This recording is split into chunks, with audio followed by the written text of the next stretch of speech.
welcome back to Gamer Confessions. Now we're going into the expansion of Cataclysm. So I'm Joseph, and with me is Adam, of course. And so we'll just get kind of right into it. Yeah, this is pretty much World of Warcraft's most infamous expansion. It's pretty much universally hated, some more than others, as we're about to get into. But it's basically the expansion of revamping the old world and adding 2 new races and a couple new levels, but half of what it was before. So let's get into the lead up to it, since we skipped that last time. We gave you a little cliffhanger saying we were going to tear into it. Now, I know a lot about the lead up to it, but Joey doesn't, so you have less, so tell us what you had. I got the beta, but I got it late. But I actually wound up playing it at Tom's house and playing the Worgen, which started off a little bit differently than the actual version they put in, obviously. And at the same time, I didn't play the Goblins because I only did Worgen, and which was a shame because it's a good starting era. But we'll get into that later. So mine was really quickly just playing a Worgen Druid really fast. The model seemed at that time good. I still loved that they had the Worgen and they said, okay, we're having druids, basically human druids. They were saying they were like harvest witches and things like that. I loved that. Wasn't this also the expansion they did the class expansion too? Yeah. Yeah, that's another thing I really liked was the expansion of more classes for more races, giving a little bit more choice in what you had to do. Yeah, that was the Night Elf Mage being back in, and people were going, "Oh, lore wise, like, well, guess what? If you're actually going to do stuff with having lore go forward, you need to do things like this sometimes." Yeah. So I'm going to get a little bit more detail of the full effect of me going into it. Yeah, go for it. My story is one of love and betrayal, and it has a murderous clown in it, and it's amazing. So Murderous clown is pretty impressive. Murderous clown that basically killed all my hope for World of Warcraft. I was, as I said in our Wrath of Lich King confessions, I was burnt out very bad at the end of Wrath of Lich King. I was completely out. I did not care. They were releasing new dungeons. I didn't run them because I just honestly did not care. The entire game felt like a slog at that point. All I was doing was running instances for extra gear to run more instances. I felt no real connection on anything. You know, my friends, it helped a little bit playing with friends, but honestly, it's like, well, why don't we do something else? There's other games to start playing, you know. When I had a better computer, so I finally got myself a really nice computer at this point. And I was like, oh, cool, I can play pretty much any game I want. Like, I can emulate things. I can get some of the newest games. So I was already drifting away. And then they announced Cataclysm. And it's like, oh, cool. And they go, okay, the 2 races are going to be Goblin and Worgen. And I'm sitting there just thinking, like, this is unfair because I was just about to get over my World of Warcraft addiction. And you're giving me Goblins, which is an amazing race. They've always been there with this amazing personality for Horde. And everyone had always assumed that if we got Goblins, either going to be neutral or Horde. And surprise, surprise, Alliance gets like a straight up good race for once, because like, okay, Draenei, like, we're pulling out of our butt, and it kind of ended up working, but you know, as far as lore races or things that were kind of there and prevalent, not there. And now you've seen enough stuff with lore of Worgen in the world, like, oh, cool, like, we get these things. Could they have used something different? It'd been fun to have Naga or something like that, but you know, technical limitations of feet. Yeah. So anyways, I was getting real psyched for Cataclysm when it first came out. Like, oh, cool, you know, being forced to play on Alliance side, pretty much you're limited to Draenei or a boring race.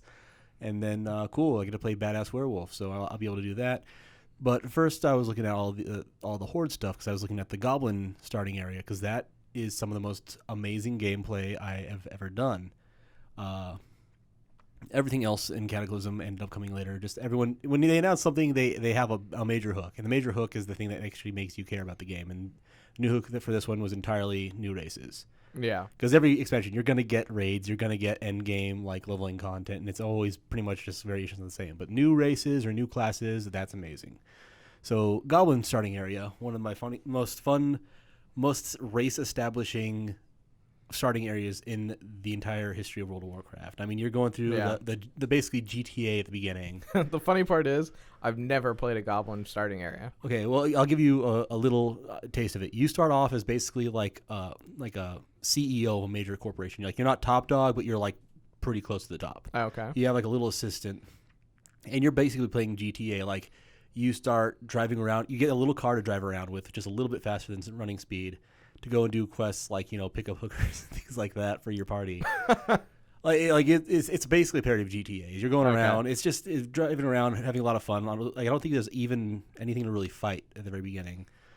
Makes But me sad. I haven't actually played the. you eventually, like, Deathwing comes up, or you accidentally knock a bomb into a volcano. One of the two. Okay. Both things happen simultaneously, so you're not sure which one describes the destruction. Not sure which one destroyed. But your hometown basically gets destroyed, and you basically have to liquidate all your assets to bribe like one of the trade princes to get onto his boat. Okay. So you burn down your own house for the insurance money. Like, you go, I think you rob some people. Like, you everything you can to get like as much money. Then you get on there at the very last second and you pay. And then, of course, he betrays you, throws you in prison, but you wash up on an island, basically a tropical island. And then it's a phase as you're going around doing things like the goblins just start immediately building things there. Like, you go and handle the natives. Then while you're there, you run into Thrall. And he's like, oh, cool, like, I was captured, you helped me out, so blah, blah, blah. They had some just amazing use of phasing technology of going past places. My favorite one is they have Town in the Box.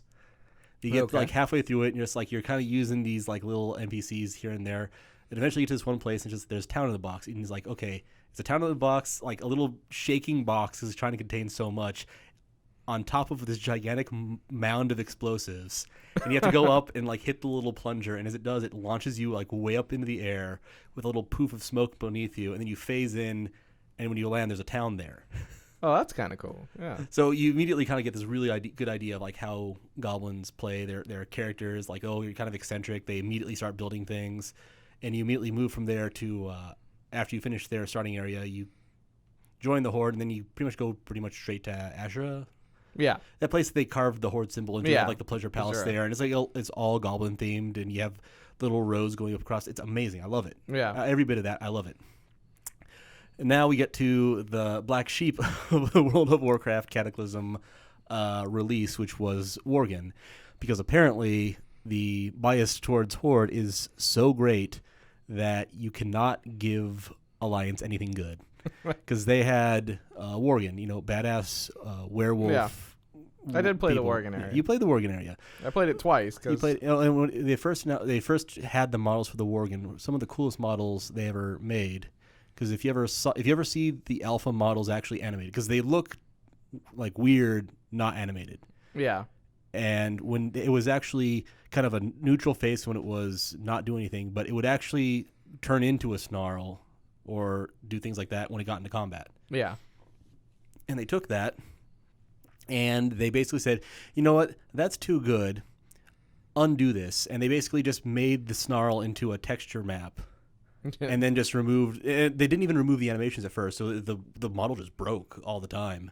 Yeah. And the male and female models just looked like horrible compared to what it was. I mean, it was before. You had different emotional states of like what the character would be like what they looked like. If they were snarling in combat or doing something like threatening something, they looked like they were pissed off.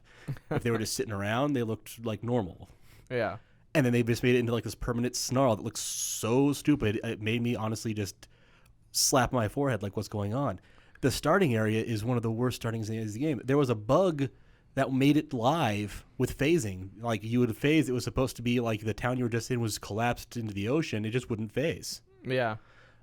Like that's not something that you just like buy into your major selling point of a product. And this is what I was saying. I was looking for something, and like the thing I was like, oh, cool, I can play badass Worgen warrior and really get to do stuff. And then I'm playing through this, and I'm just like, okay, so this starting area doesn't seem to really tell me anything about what the Worgen are, except that I've been cursed to be one. It's the Night Elf's fault. And now apparently it's all about Sylvanas. Like, the entire thing is about Sylvanas coming and kicking everyone's asses. Yeah.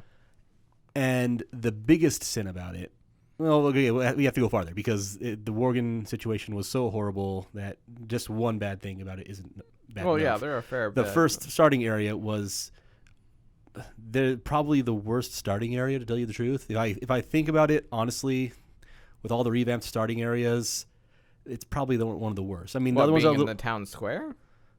Being in the town square? The whole experience. Oh, the experience in general. The whole experience in general. And I'm talking like the human starting experience, a little bland. Same with the dwarf, but they at least gave you a sense of like what kind of like lore you're playing with the character. Worgen didn't at all. Yeah. And it was focused way too much on the Forsaken to do anything. And like I said, the whole thing was kind of broken. Mm-hmm. So really a lot of fun just seeped out from the very beginning. The second part of the whole Worgen experience that sucked was you got halfway through the storyline, and then guess what? You wanted to play the rest of it? Too bad, tree. You go from Gilneas, like you liberate the city, then you have to go to Darnassus, where you get a tree off the beaten path where no one's ever going to go and see it. No one's ever going to see it again. You go there one time if you're a Worgen in order to finish the quest and go to your next place, and then another time for everyone else, or you get the mount, to get the mount. Yeah. And that's it. There's nothing else that ever happens there, as far as I know. I mean, they might have added something, but I didn't play, so you've lost me before that happens, so it's invalid. Well, the problem with the Worgen and things that I would have liked to have seen it with it was, one, the ability to control being human in Worgen. Like, I get that it's a werewolf, but... Well, that was the passive. Like, when you're out of combat, you could be human. Yeah. Well, it was like the thing, and then the second you get into battle, boom, you change into a Worgen. I'd rather have been where it was like, oh, you take a 5% damage reduction to look like a human and stay in that form, and then you can use it in combat to switch, because that would have been a great little feature. That would have actually been pretty amazing. Just able to just kind of stay human, make everyone, if you're like PvP, think yeah, you're human, exactly. You're doing a little bit less damage, or maybe even like an actual noticeable less damage, and then kind of lull someone into full sense of security. Then bam, badass werewolf suddenly. They don't understand exactly. it. And have it be optional. Have it be where you just set it to be on at combat. Yeah, exactly. Makes sense to me. But you can't really judge things on possibilities because maybe they just didn't think of it. They didn't think maybe enough people would use it. But I mean, the other part was the thing that a lot of people were playing Worgen would have liked is the entire Worgen story. Yeah, because guess what? Well, the entire Worgen story and the ability to live in take back Gilneas. Yeah, we'll get to that. We'll get to that because they have to flee Gilneas because plague shows up. Yeah. Apparently, like oh yeah, we're just gonna use weapons of mass destruction and no one's ever gonna notice it. Apparently, like I don't understand how she got away with it because she was told explicitly not to do it, and then she did it, and then literally nothing happened to her, as far as I know. Because I was so angry when I found out the rest of the Worgen story was found out by the Forsaken and not the Worgen. It was the reduction quality of the models alone sent me flipping tables. Not enough to make me quit. Finding out like you have to go play Forsaken, and then you see the rest of the Worgen storyline, when it's a perfect place to have the Worgen go there as well and play the other side and maybe even have a little bit of PvP. It was just horrific to see, like, so I don't get to see what the rest of the storyline is. I don't get to see like why they're not in Gilneas or anything like that. That's just, you don't have that with any other race. I mean, you don't have Tauren get through half of their storyline and the rest of it has to be like what happened, that crazy woman that killed Crane by poisoning him with all you don't get through that, see like what's going to happen, and then the rest of that's told from the gnome point of view. Yeah, like there's just some gnome raid group that's there. It's just randomly there. They're just randomly there, and in order to see the rest of the quest, you have to play as them. Like that's complete BS, which leads to the last bit of BS. And this is the start where I'm just like, no, I quit. I quit over this. And this, like all the bounce issues, I'm really chill about playing broken classes. Remember, I played Feral Druid at launch. Yeah, I'm cool with class bounces because they're gonna get fixed eventually. I'm cool with things going one way or the other way because I know it'll swing with the wind. It's gonna change eventually. It always does. I can't stand things being completely wasted. And Gilneas was probably the most beautiful city they've ever made as far as actual art direction, and just the way it was set together was beautiful, like buildings. The architecture is amazing. The atmosphere is is hauntingly brilliant, to tell you the truth. Yeah. The outside cold colors with the warm interior that you can see in multiple areas, the flowing curtains blowing out, really does look in a lot of cases like Disney like concept art for some of their movies. Yeah. And we had this giant city with all the quarters mapped out like you could be. All you had to really do was populate it with NPCs, and it still sits there completely unused. Yep. Not only that, the assets were never used again. Because originally they were saying that they were the destroyed like Mage's Quarter was going to get rebuilt up with Gilnean architecture. Like they were going to send some of them over there to like build it back up. Yeah. And then it would look like that. So you at least get to see the architecture. Nope. The only other place in the game with Gilnean architecture, aside from 2 carriages in Darkshire, 2 carriages in Darkshire is and the Western Plaguelands. One in Western Plaguelands is another carriage there. Yeah. The only place with an actual building is in the Blasted Lands for 3 quests. 3. Yeah. And it's just there like as an afterthought. Like, oh yeah, these Worgen showed up and made this tree. Somehow this Worgen was able to get there and do a tree over years, despite the fact that in the storyline they just got out. Yeah, they just got just showed up. Like they just got off of Gilneas, and apparently there's this one druid that's been there for years. and nobody knew. And it's like, okay, so I get like the starting 10 levels to see this brilliant architecture, great art assets, and then you waste it. And that's what that coupled with the fact that I couldn't see the entire storyline. It was reserved for the other faction, and the fact that they messed the models up so badly. I mean, if you get the chance, if you're listening to this online, if you don't know, you do know, because if you're listening to this, you got to know enough about Catclysm to know that they changed the working models. You know that those models looked so much better before they were changed, and anyone who's saying otherwise, just look at any picture showing how badly the Worgen female model still breaks to this day. Right now, unless let's listen to this when Worlds of Draenor come out and they've fixed the model, it now will still break while you're using it for basic animations. So that's all right. So that's a Worgen. So that should tell you that I played 20 levels of Cataclysm, and then I sat there just going like, you know what? No, I'm done. I am completely done with this. Yeah. So let's get on to the next topic, though. All right. Our 10 level to 5 level compression was another piece of Cataclysm. So it was no longer going up by 10, but by 5. Yeah. The other major, with every expansion, you get like a little bit of end game stuff. This was the biggest change to what we got at the end game was the 5 levels instead of 10, which not all that important, especially back when you got talent points every level, because you could still get like that extra tier.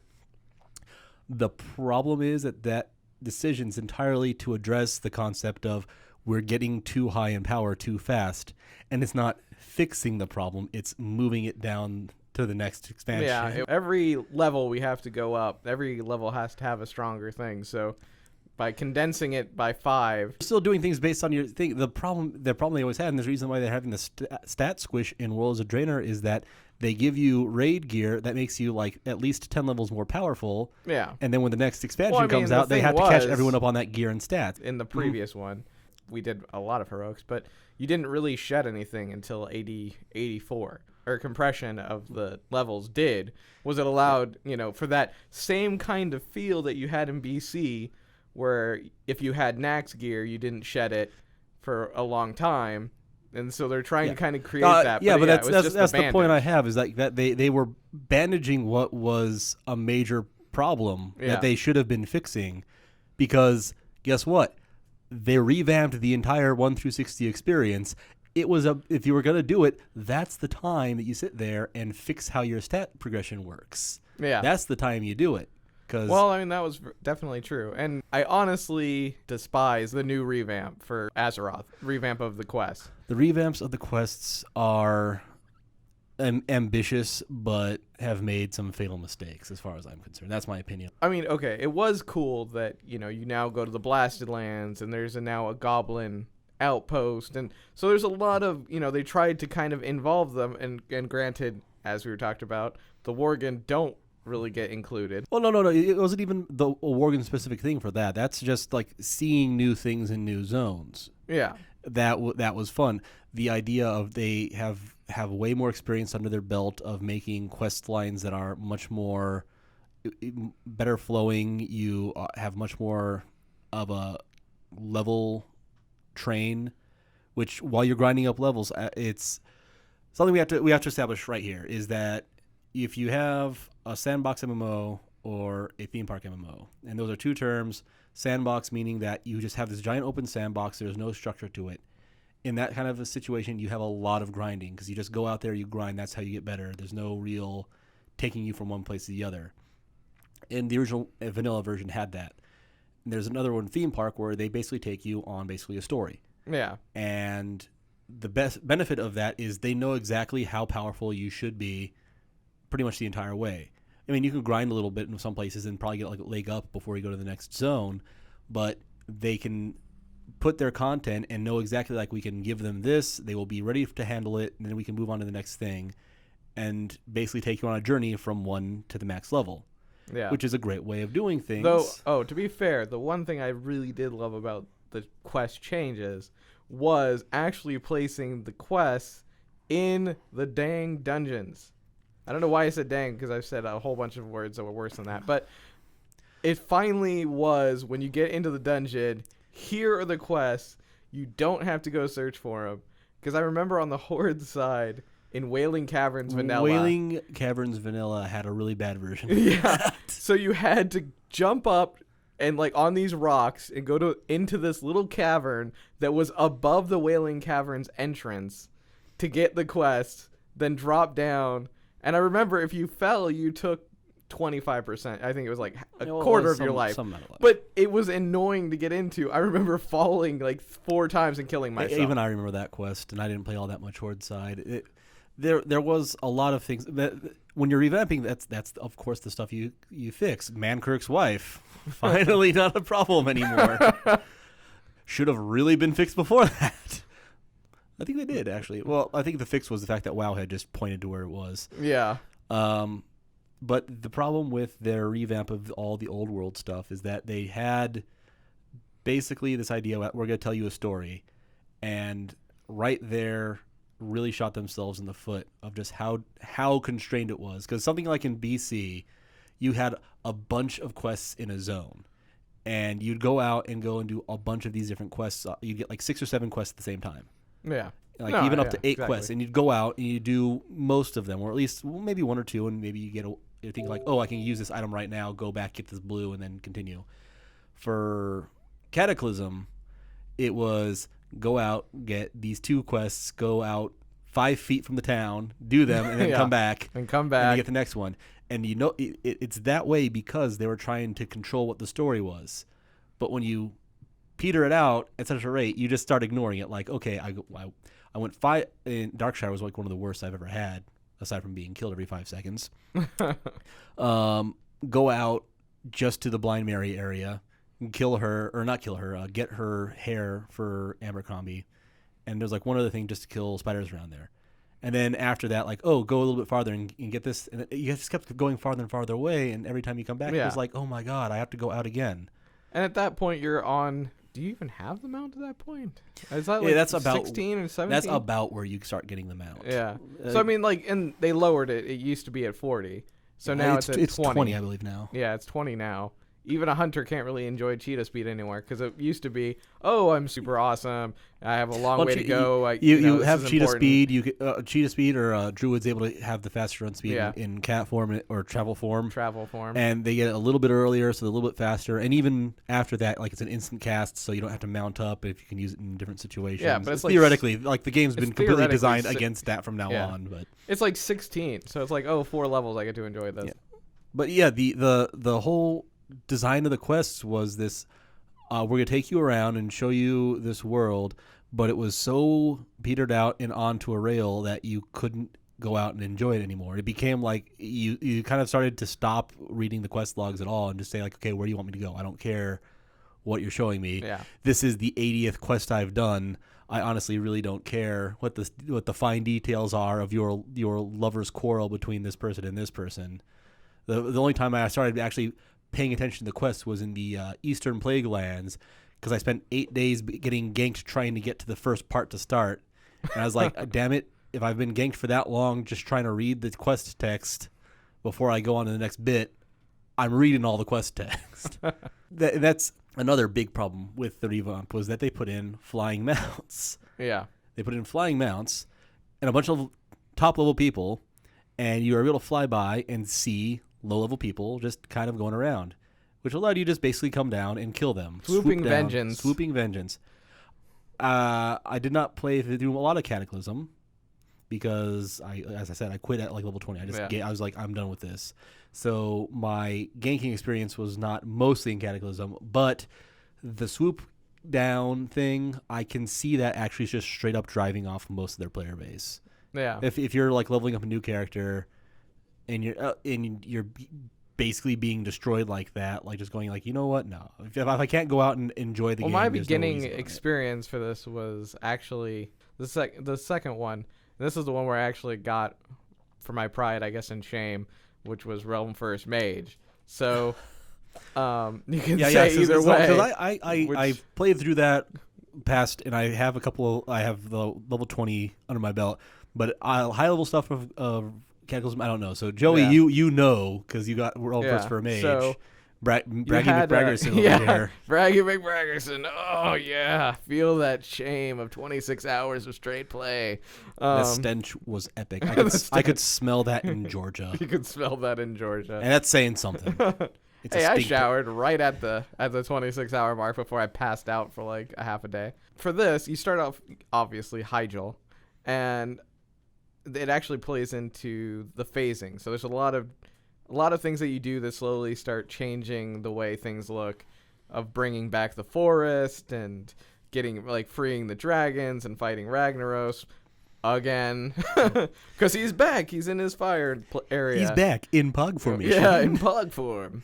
And so you got to face him, and it was fun. Like the quests out there, even though, as I said, I don't particularly care for the Azeroth version. It was actually fun there because the story is really quick. It's not too strenuous on the having to go and come back. It's still there, but it's probably one of the few places where flying does definitely help. It definitely keeps things moving. We said this before. If flying shrinks the world, and there are good things you can get from flying if you design things around it. And if they had redesigned Azeroth properly, you could have gotten a lot of stuff out of flying with getting flying mounts on Azeroth. But they didn't. Yeah. Except for certain zones. There were certain zones where it was a really good thing. True. And so when you start off, you could either go to Hyjal or Vajir, which we talked about. Vajir was the well, we haven't talked about Vajir on here. We have had epic, not even debates, just hating on water levels. So let's talk about it. Which was the hating of the water level, but it was an interesting try. Like it was definitely, the visuals of the zone are very good. They're very nice, colorful. Still kind of present a danger, but once again, underwater. I don't care. You can have the prettiest thing underwater ever. I'm not going down there. There's sharks down there. I didn't do it until I had already hit cap, because if I had not hit 85 before I went in there, there is no way in hell I would have hit 85, because it is so diluted. Even though it's an interesting idea, and the whole walking underneath the water, and you get a mount, and it's under the sea. Under the sea. It's just so unwieldy, and that's the problem with anything underwater. Which is the death nail in it, because gamers as a whole are basically trained never to go towards water. ever. Yep. Any generation can tell you of the horrible thing that scarred them, like water is a bad thing. And let's go down the list as quickly as possible. Sonic games with the little sound that would play off. I mean, that would freak you out if you were to go underwater and get drowned. Echo the Dolphin. That's all I have to say. I'm not saying anything about that. Echo the Dolphin. Let's go with Mario 64. Going down there and having the eel pop out. Tomb Raider, getting underwater and that twisting, drowning animations of her. Not to mention the sharks that would pop out. Yep. Speaking of things popping out, Majora's Mask, I believe, was one. Had you going down this really dark cave and had a bunch of eels popping out at you. Yeah. Like just rushing at you. any Resident Evil game where there was water was always going to be bad. The gigantic shark comes out at you. Zombie sharks. And that's not talking about like things like Banjo-Kazooie or any it like. I don't even think Crash ever had something where you can go in the Ultima water. and Final Fantasy VII was under the water. Final Fantasy VII, like the hardest boss in the game was just kind of underwater chilling in places you needed to go. So it's like, okay, well, I'm risking my depth. Yeah. Every game like basically tells you like it is not okay to be in water. Yeah. So when you have an entire zone underwater, you better really like Batman.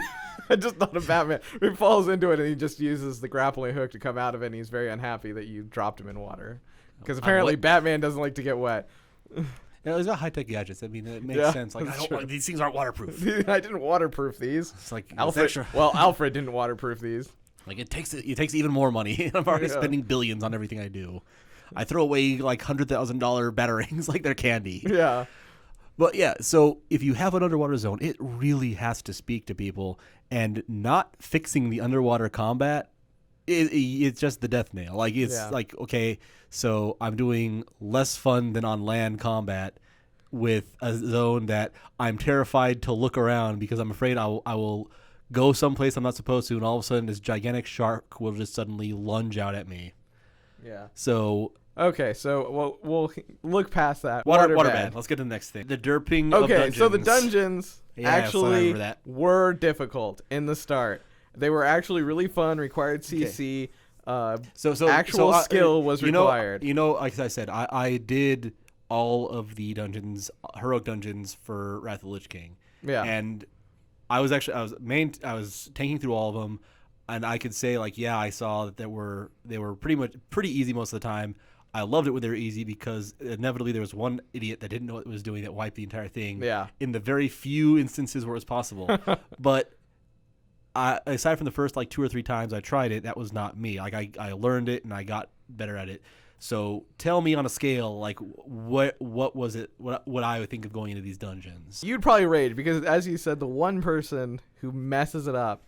You have that. So I would probably take a few times and learn it. I would be furious because there'd always be somebody who's stupid and doesn't know some basic mechanic of it. Yeah, I mean, the fact of it came down to, like, it was interesting to the fact it was challenging. Mm-hmm. You had to use CCs. You had to be careful of... You couldn't just run down a hall, pull a whole bunch of mobs, tank them, and then let everybody get them, because a lot of the mechanics of them as the tank, that's what I'm doing, right? Like, I'm a tank. I pull the mobs, and I just make sure not to pull a caster mob towards me. Yeah, exactly. But I mean, it's all about... That's what I'd go in, but I'd eventually just get very angry, because I was playing a Death Knight once again at the time.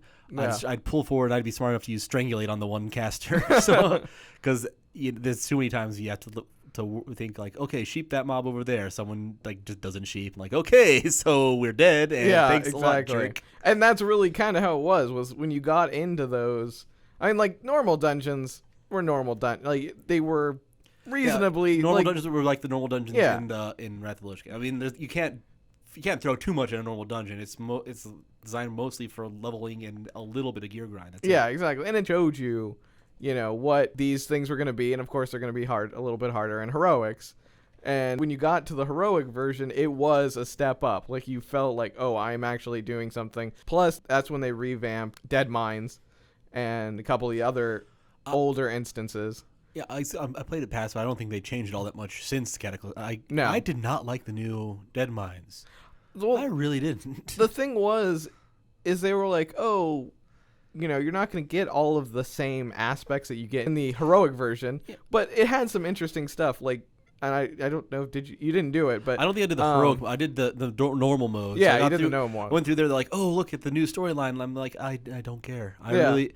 Like, you're obviously trying to, and we'll probably get to this a little bit later, like the kind of theme of Catclysm, like, oh, please pay attention to us again. Remember all this stuff that was good? We're going to make reference to it again because we're revamping instead of moving forward. I did kind of like that a little bit, so I'm not going to lie, because of the fact of, oh, look, Van Cleef apparently had a daughter and you totally orphaned her. Like in vanilla. Which is bullshit because I checked that room. She wasn't there. She wasn't there. I think one of the biggest things about that was the Defias were always in Westfall. Like you go there, you finish, you take out Van Cleef, and they still spawn all around there. There's no reference there past that. So as far as the player is concerned, like the day before the Defias were there, then like the next day, it's like, oh yeah, they've been gone for years. Like no, everyone Defias, what are that? People don't know about Defias. Like, are you kidding? These bastards are throwing fireballs at me. They had higher kill counts than raid bosses. Yeah. So it was kind of a little cool to see that kind of minor tweak. However, doing that, there should have been the original Dead Mines, is what I'm saying. Like, when people leveled up in vanilla, they should have still seen Dead Mines, the way it was with Van Cleef standing there. Mm-hmm. And then it's like, okay, I can understand that later on, as you're going through and you go to Dead Mines as a 85, you're seeing as if years had gone by. Which would have been great. But revamping, it's not the way they chose to do it. They chose not to do that. They chose to listen to all the people whining on the boards, and they made them insanely easy again. And it just became where it was even easier than the Wrath. So when you're saying so it was harder than Wrath at the beginning, which would I'm picturing in my mind like the hardest bosses and stuff in Wrath. I can't even really think of things you actually had to split pull or polymorph certain things, aside from like some optional boss mechanics. So harder than that. So hard and actually having to pay attention, which would have been fun. Yeah. To even easier. Easier than so. That's saying something, because there were at least a few bosses and stuff that were challenging. I can't imagine on the easy dungeons even easier. Like, because that, as far as a tank was concerned in those, literally most of them were taking spank. Yeah, they just became a breeze. It became sad, really. All right, well, we'll kind of move past. We could talk about how easy they got. We both hate Catclysm a lot, and we could spend hours and hours discussing each of these things. So let's get to our next topic. So it's Tolbarad. Now, I've only heard tales of this. You've heard tales of this. So it became here at 85, here's some like daily quests that you can go and do, and here's another rep faction that but can only be acquired through daily grinding, which was the start of Mists of Pandaria's daily grind spectacular, as we'll call it, the daily grind spectacular. I get the visual every time someone like gets the daily quest of just someone singing an old like work song, like, old man river, just killing me some boars, bringing it back for no damn reason. Yeah. So the problem was it had the island, and then it had what was essentially the prison or penitentiary, where the world PvP thing happened, which was like Wintergrasp, and just like Wintergrasp had the same problems, and just like Wintergrasp had the same world boss ideal, where it was, if you own the place, you can go in here and you can go and fight this boss, but only if you win, and only for so much time. And we're gonna put every boss, as we unlock more, as Firelands comes out, as the next set, every set we're going to put the boss in here. So every time you have to be here longer and longer, and the time basically goes down. And I would like to point out something, Design 101. Do not design content that you want people to go and do that people going and doing excludes other people from being able to do. Yeah. Like, basically, you can't design content. Like, we want some people to go in and fight this boss. However, by the very nature of how we set this up, only if in a best situation, only half people can do it. Yeah. And all you're going to do is inconvenience the people who are going to do it and piss off the people who can't do it because other people are doing it. Exactly. And even then, like, you're looking at design 101. If you have something like that and it's part of several different ways to get to materials like that, you can't make that like your main priority, because you know that a chunk of your audience is not going to have access to that. Exactly. And yet again, it fell back to that same Wrath of the Lich King problem of, well, you can't set up times to do this stuff because, let's do this on our rating night. Oh, cool. It's not up, because this isn't like, there's a very small amount of people who are playing often enough to just go, oh, hey, this zone's up. We can go and do this. Do you have enough time? Yeah. That's a very small amount of the player base. Most of the player base actually has to cut time out of the schedule to set up being able to spare an hour or two. Now, while I disliked the idea. Yet again, like Wintergrasp, the concept was fun. If it had just been something you could queue into, and like just like old Arathi, Arathi Basin and Warsong Gulch and all the new. Here's other here's an ones. idea. Why don't you just do that and then get through the PvP tokens to go and attempt the boss? Yeah. There, you get for winning. You get to go and attempt the boss more often. And if you're just not able to do it, then a few less times, but you're still able to do it at least. Exactly. But I mean, the idea, the concept for it was just another fun capture the flag game, really. Yeah. So it was kind of cool, and like Wintergrasp, they are enjoyable concepts. Yet again, can't enjoy them now because not a lot of people are going to. Wintergrasp is always dead, and Tolbarad is probably going to be there just as quickly because not a lot of people are going to go. It's going to be 5 people in there that take over the thing because they want something. And it's basically going to be whoever wants to go and do it is going to go there, win the PvP thing, go and do it, and it's going to stay on that side until someone from the other faction shows up to do it for their side. It's sad when you think about it because you're taking an area designed for PvP to make it really fun for PvP, and your objective for it is PvE. So the second that the PvE scene moves to a higher level to the next expansion, you've invalidated it. Exactly. Because now the big the championship belt suspended high above the ring that everyone's supposed to do a ladder match for is now at a different stadium. Yeah. No one's going to be going into that stadium to do it. Well, even if they had just, instead, in the Wintergrasp, like the one that you see in the world, had just been as if it had been attacked and destroyed and looked disabled, but then all of a sudden, there's the actual queuable ones now. Like, you could queue into them once they're done. That would be really cool. You still have that aspect. You can still go and do whatever achievements you needed to do in there. And you could still have... We should never get into what they should be doing because there's 1,000 things they should be doing, and they could do 1,000 different ways of fixing things. Exactly. And as long as it were fixed, I don't care. Problem is that it's broken, and they seem more obsessed about putting out raids than fixing any of their basic problems. All right, so anyway, since you talked about raids, we'll move into those because that is, I think, the next one. So one of the good things, if you were a raider, because not everybody is a raider, but it's the 10 and 25 man eye levels were finally just matched. So it didn't matter if you did 10 or 25, you were there. You got your gear. So now I hear people saying that, and maybe it's just Miss Pandaria, but they're saying that in a lot of cases, actually, the 25 mans are easier than 10 mans. Yeah, and honestly, that does make sense to me because you're in many cases you just don't have the CC, you don't have the safety precautions of these multiple classes, and you're still going to be asked to do a lot of the same stuff. Like, they might reduce it, but having 4 CCs amongst 25 people to take out certain mobs seems like a pretty easy thing to do.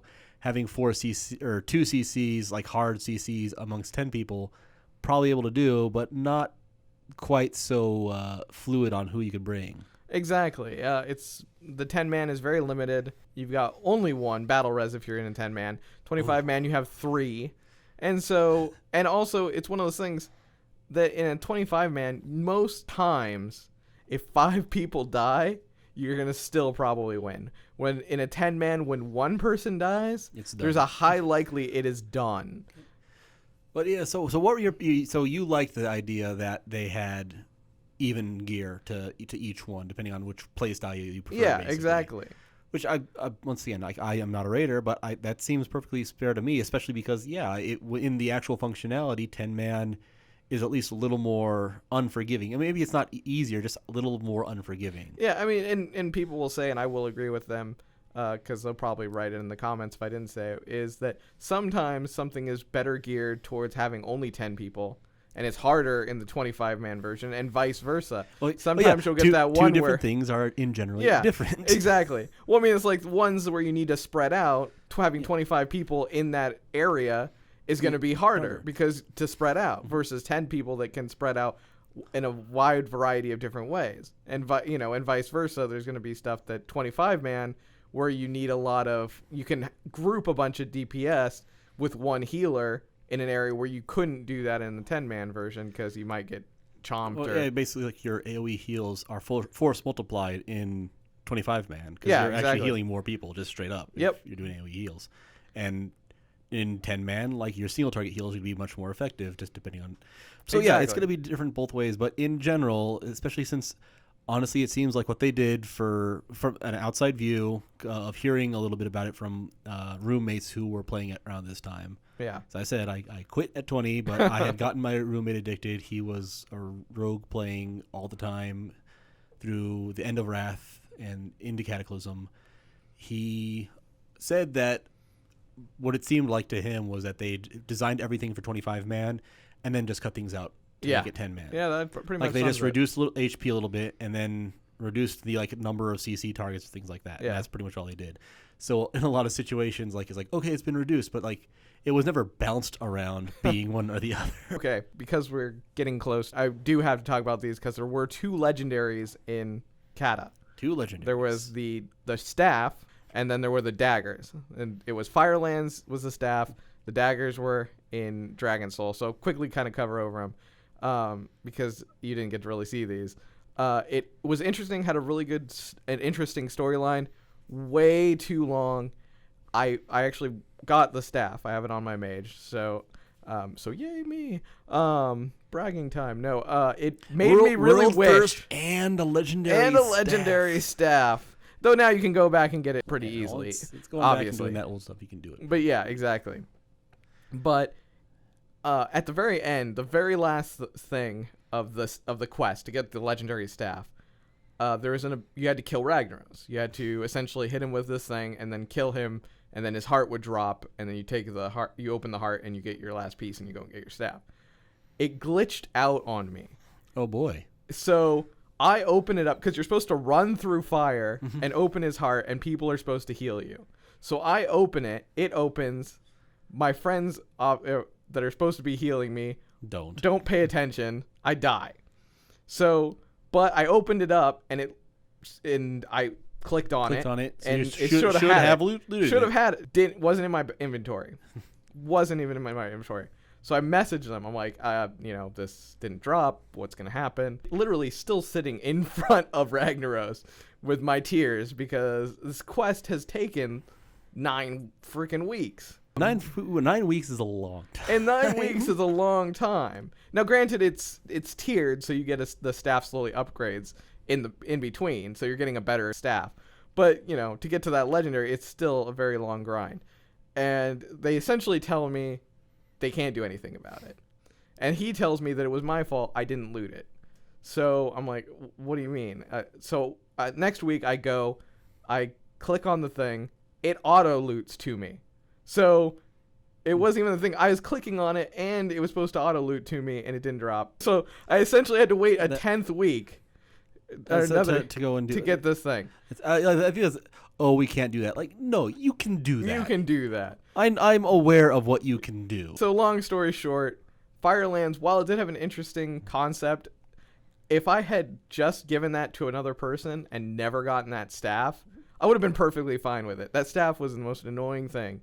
And the reason I'll touch on the daggers is because it's the only other time you see Gilneas. So I will bring this back around in a full circle. Okay, I want to say one thing. Okay. I was holding back how much rage I had for this, so this is just lighting the fire right under me. So get on this. You actually have to get your daggers. You have to pay 10,000 gold to get your daggers, and you do have to pay money in the way to get your legendary too, because of course it's not going to be easy. You wind up going back halfway through. Or a couple of times. You go back twice, I think.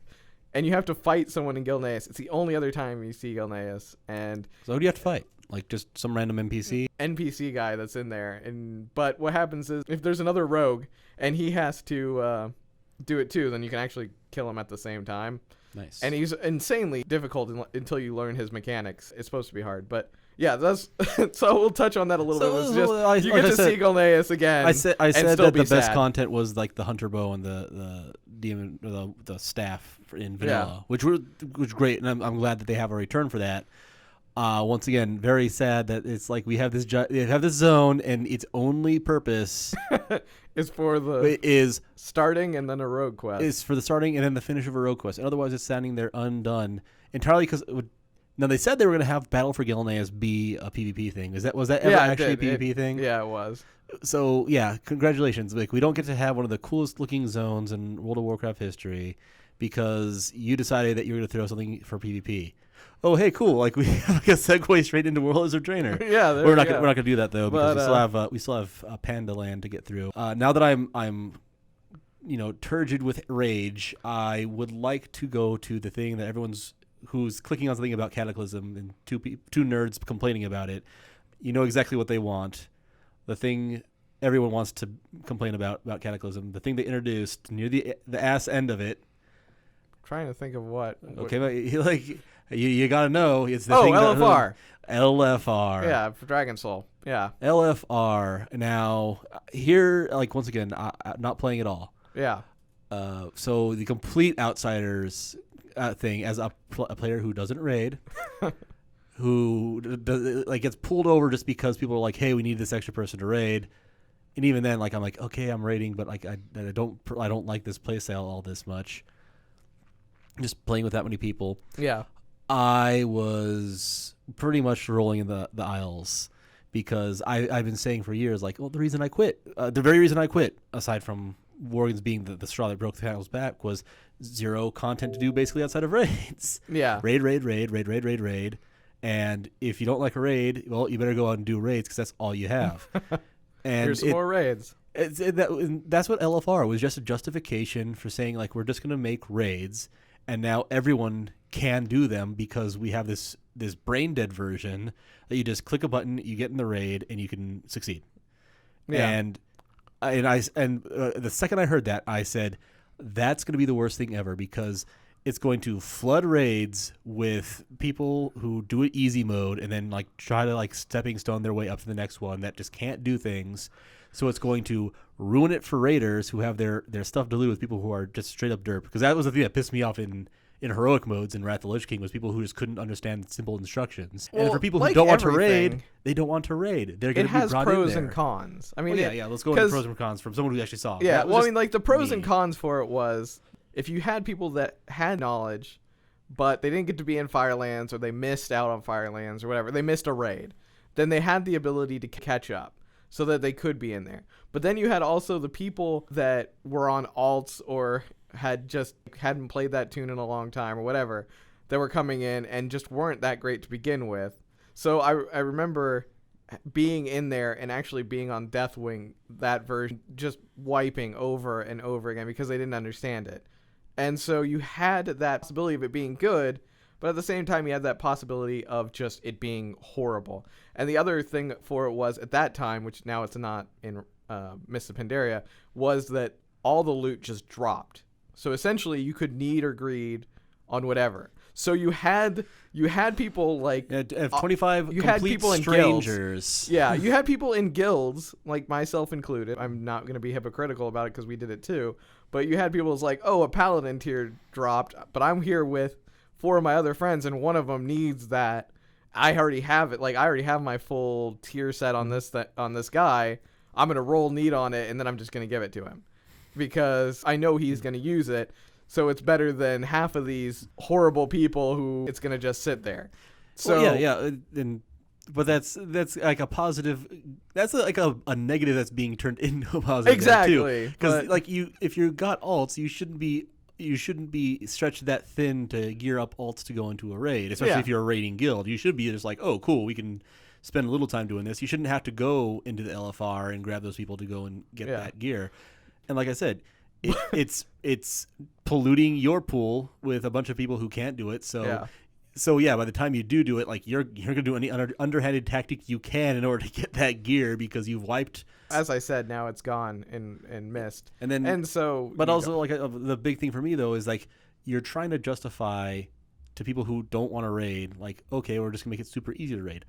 Like it's not a problem about skill for raiding. Not for some people it is. Yeah. But for someone like me, I've been in raids. I've tanked in raids. I have both succeeded and failed in raids. I can learn how to do raids. If I wanted to raid, I could raid. I don't want to raid. That's not the playstyle I like to do.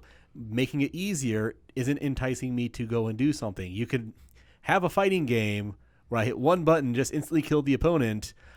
If I don't like the fighting game, I'm still not going to play. We're going to be going into Mist for the next thing. I did actually play Mist of Pandaria, but I got in way past. You got in way late. I got because like Joey's gonna have to go and say what the lead-in was. Yeah. Because I heard Mr. Pandaria get announced. I was a little perturbed because I was hoping for pandas back in BC, but whatever, I don't care. And then World of Draenor came out, or the announcement happened, and I bought into the pre-hype, and I was like, oh, cool. Well, I'll pick up because I've already got Cataclysm. I just got to spend $19 for Pandaland. Yeah. And I'll try it out. So my experience with it, I have a full one. I now have 1 to 60, so full Cataclysm leveling experience, and Mr. Pandaria experience, right in response to World of Draenor. So, but that's gonna be next time because, we could be sitting here hours and hours just going over just all going the things over. that we hate. I mean, when I say I dislike the Worgen starting area, I could go over every single quest almost and explain how much I hate it. Well, everything past the opening scene where you basically escape Gilneas from Worgen. After that, it's a bugged, horrible mess, and I could spend time on each thing just going this is stupid, this is horrible, blah blah blah. Yeah. But we'll move past that. Let's just say that Cataclysm was, and I think we should just restate what I said at some point. Just Cataclysm had the air about it of Blizzard desperately trying to rekindle a lot of their fan base. I think they saw their subs stall and start to dip with Wrath of the Lich King. Yeah, and they were kind of we have to really bring back a lot of the stuff that we had for the original. We're relaunching the original content. We're doing all this stuff. And rather than kind of do it and make it a new thing, they basically fell back onto, we'll just use our old stuff. Yeah. They just we can just do all of this stuff and make references to the way things were and people will love it. And surprise, surprise, they didn't. Yeah, and people might be wondering, well, why we really didn't mention PvP other than Tolbarad, and it's because it didn't change. It didn't. There was nothing amazing about it. There was no PvP. PvP is, and I said this when I was. I'm the kind of person who doesn't really care about complaining about balance one way or the other because it will always swing back and forth. PvP is one of those things. We don't speak very much about PvP in any of these podcasts. Yeah. Because you could say it exists, and there was a little fun, the original Arathi Basin, or Alterac Valley is the one. Alterac Valley, on some of the great things about that, but. I mean, I don't care if the rogue was overpowered during this patch or if the warrior was overpowered during this patch. The thing is there were unless you're super in depth into it and have a lot of experience. But there was no battlegrounds. There were new battlegrounds, but they were just essentially rehashes of old battlegrounds. So it really wasn't. Yeah. There wasn't nothing to talk about. It was capture the flag in another version. It was Arathi Basin in another version. There was no. No grand thing other than Tolbarad, which was what we covered. Yeah. Which there's no point in any of these videos really talking about PvP because unless you want to sit down and go arena season after arena season and exactly what changed and how it changed the meta game. Yeah. And that's not the real thing of this. This is both the view of someone who raids and someone who's very casual at the game. Though I think the only one thing I will mention is that I think in the arenas, it was this expansion where they said you could no longer use heroism or bloodlust. So that was, and yeah, it's a meth kind of thing. But I've said remember before, up in arms. It is my theory that PvP has to be balanced to be as even as possible, and that's one of the worst things about having such a focus on PvP is okay, we take away in a lot of cases these fun things for PvE for PvP, or we're going to put unfun things into PvE because of PvP. And as far as I'm concerned, the fact that they just made it not usable in there is a great thing from just having to change the way that it works. That's true. So all right, that's the end of this. We'll wrap this one up, and so thank you for watching. Subscribe. Watching that little bar go by. Watching that podcast, little bar. Joey. Yeah, exactly. Well, thanks for listening anyway. And please subscribe. And without you, me and Adam would just be talking in front of mics in the office. And whose mics are those, Joey? That would be John's from Filmmaker IQ. So check them out. I think they have a YouTube channel. I'll probably put it in the links below. So we'll see you on the next one, which will be Miss and Pandaria. So we'll see you then. Hooray for pandas. Hooray for pandas.